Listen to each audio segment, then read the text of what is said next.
Well guys, I was going to show you today's garden pickings. Today is around August 24th, I think.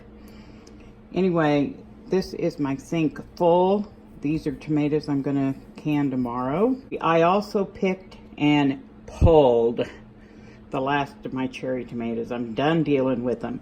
You can sit out there and pick cherry tomatoes for an hour and get about a half a gallon, and I may have had between a half gallon and a gallon of cherry tomatoes that I gave away today.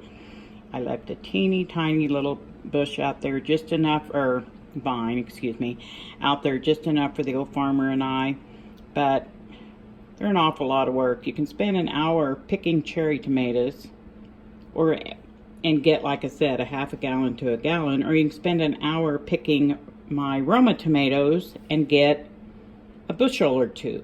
So this is my sink full. These will be canned tomorrow. These are part of the ones that I'm going to let ripen for a couple days. They are so thick in there, it's unbelievable.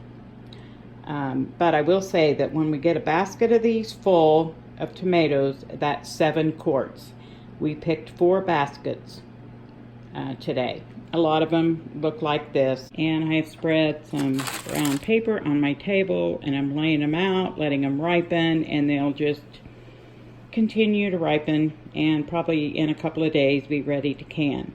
Now the reason we went ahead and picked them early is they're so thick, so heavy on the vines that they're falling off. So if they fall off and they're green or not quite ready, we went ahead and picked them because I don't want them to spoil out there. There are a lot more out there, guys, a lot more. And I have a lot of plans for my tomatoes, so I'm just going to let them keep on plugging along. Good morning, guys. Well, it's actually the next day. I got started on tomatoes yesterday, and I got a call from my son saying, "Mom, what are you doing?" I was hoping he was asking me to take care of my grandson, so I said, "Oh, nothing, just peeling a couple tomatoes. What you need?" So I'm back in the kitchen today. What I've got going this morning is I've got a pot of boiling water here. I've got a pot of ice water here, and then my bowls for tomatoes. The tomatoes that I finished yesterday, I just covered. They had already been blanched and peeled, and I just covered them and kept them in the refrigerator. So let me get to work. I'll show you what I do when I blanch, and then I'll get them all done. All right, guys, I've got my boiling water here. I've got tomatoes in this strainer. They're going down in the boiling water for about 45 to 60 seconds. Just until you start to see the skin. You might see the skin split or begin to come loose off of the tomato.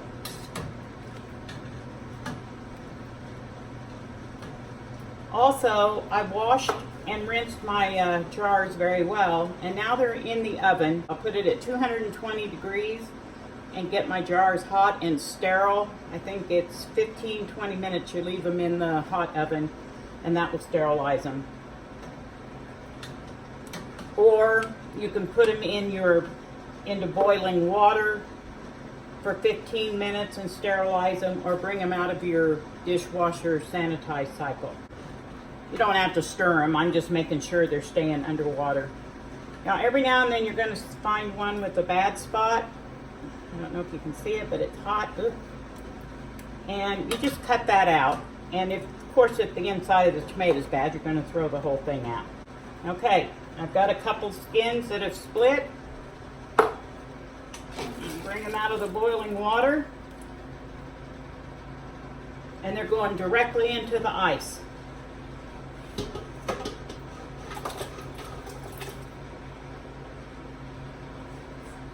Get my water back up to boiling, and let's go over and see what I'm going to do. Right here is the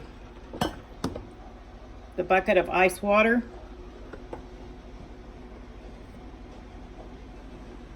Here's where I'm putting my peeled tomatoes, and this is my scraps.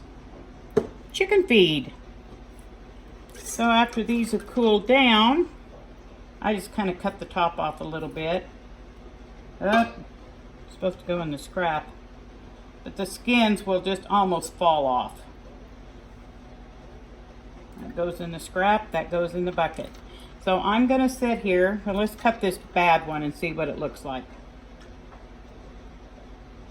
All right, this is one I will throw out. You can see that it's got bad spots on the inside. It's not worth it. But sometimes they'll get what they call blossom rot on the bottom, and it's a black spot that goes right here. I had one earlier, I don't see one now. Just cut that and the rest of the tomato's good. Here's a bad spot on the top. I'll cut that off. Tomato's fine. Peel the skin, put it in the pot. All right, I'm gonna get all my tomatoes done and we'll be back and get ready to put them in the canner.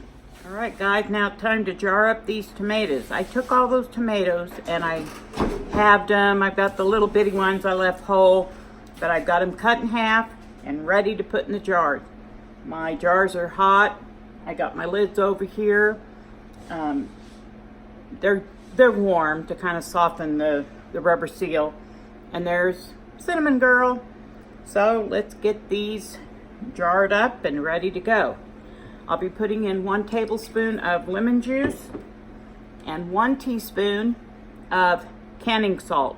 Remember, canning salt, not table salt. You can also use kosher salt.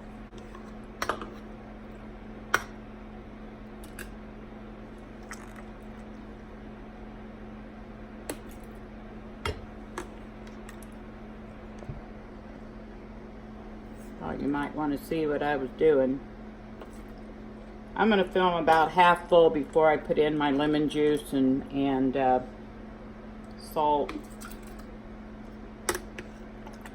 And in this bowl, there's also quite a bit of the, I don't know, what do you want to call it, tomato water. I'm hoping not to have to add any extra water. Tomatoes have enough of their own without adding to it.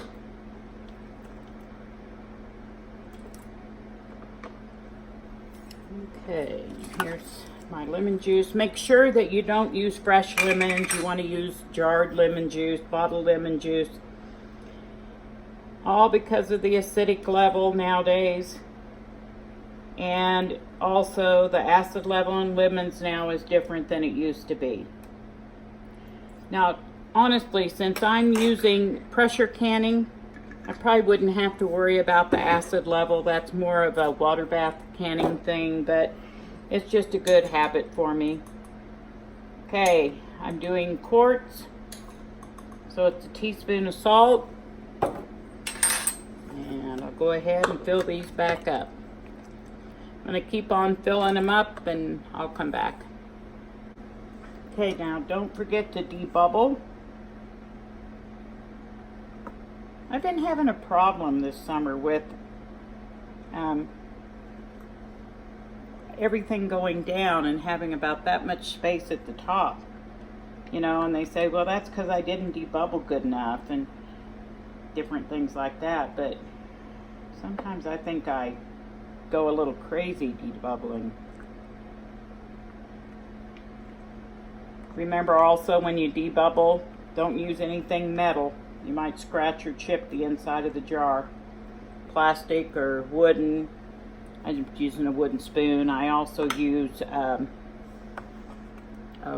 wooden skewers. Some people use chopsticks. Then you bring it up 1 inch headspace.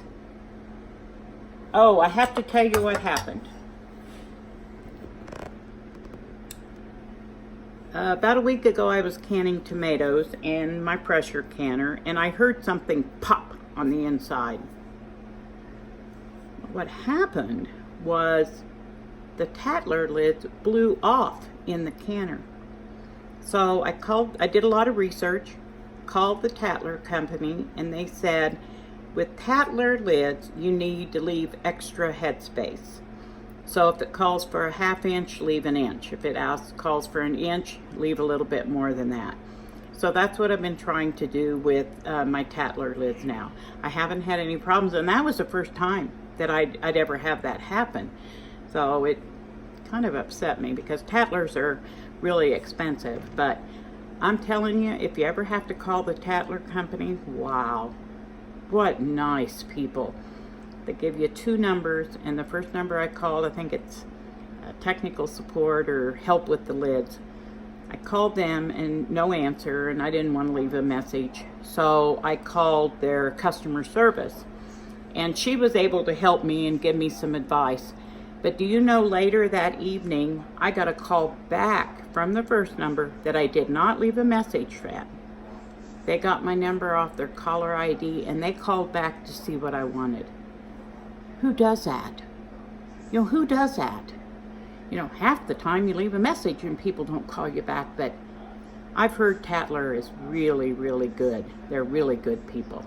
So, anyway, let's get back to these tomatoes. Okay, I'm going to go ahead and use metal lids on this one. And don't forget, always, always, always, wipe the rims of your jars. You want to make sure they're clean, because you don't want to have a failed seal. Well, tip that right in the tomatoes. Since this is the regular 1 inch, I guess I told you that, I'm going to go ahead and use the metal lids. I'll do Tatler with my others.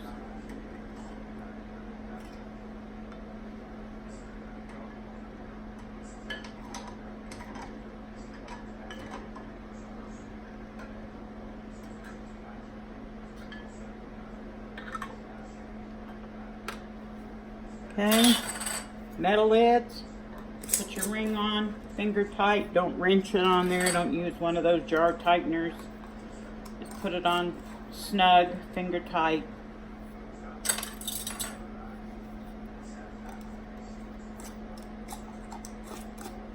And into Cinnamon Girl they go. I'll get them all loaded up, I'll be back. Alright guys, y'all know the routine, we've been at this for a while. And now I'm going to let it come to that, what is it? That steady stream of steam. And we'll let that go 10 minutes. I'll put the weight on. It'll come up to pressure. When it comes up to pressure and I get the flame right, it's pressure canned for 25 minutes for quarts. That's another reason I would rather pressure can tomatoes. Water bath canning, they have to water bath can for 45 minutes. This is so much easier,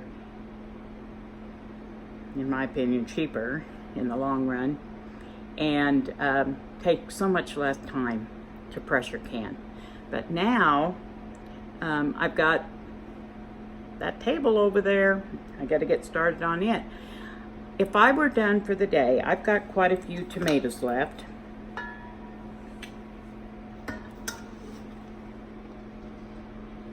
I would puree these and put them on my dehydrator for my tomato powder.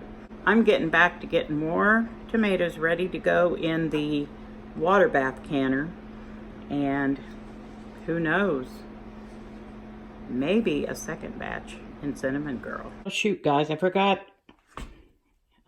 to video what I ended up with last night, but I had two canners, not quite full. I think I only had 5 or 6 in one canner. And I had 1 quart that didn't seal, so I'm going to make it into... Alright guys, so I pureed those tomatoes, 2 quarts of tomatoes. I poured them into a fruit leather tray. I'm going to set my dehydrator at 135 and let it dry. And at some point I'll show you how I make my powder. I'm just going to keep saving this up. We went out and picked more tomatoes. So I'm going to be doing tomatoes all day again. Probably at least 2, possibly 3 canners full. And I got a case of peaches coming this afternoon. Guys, it's the next morning. This is what that tomato paste sauce, whatever it looks like. And it will just pop right off. I can't do it one-handed. And for now, I'm just going to put it in chunks and pieces in jars. And when I get a whole bunch, I'm going to put it in jars and chunks. I'll make the powder later. You can tell by my voice, it's very early in the morning. Yes, it's 6 o'clock right now, but I've been up since 3. Let me show you what else I got yesterday. Look at those peaches. Guys, that's what California peaches look like. California, Colorado. These are Palisade, Colorado peaches. Oh, they're wonderful. These are delicious. All right, I got some, oh, let me show you yesterday's tomatoes. All day yesterday. I had one failed seal. No big deal. Gonna put it in the dehydrator.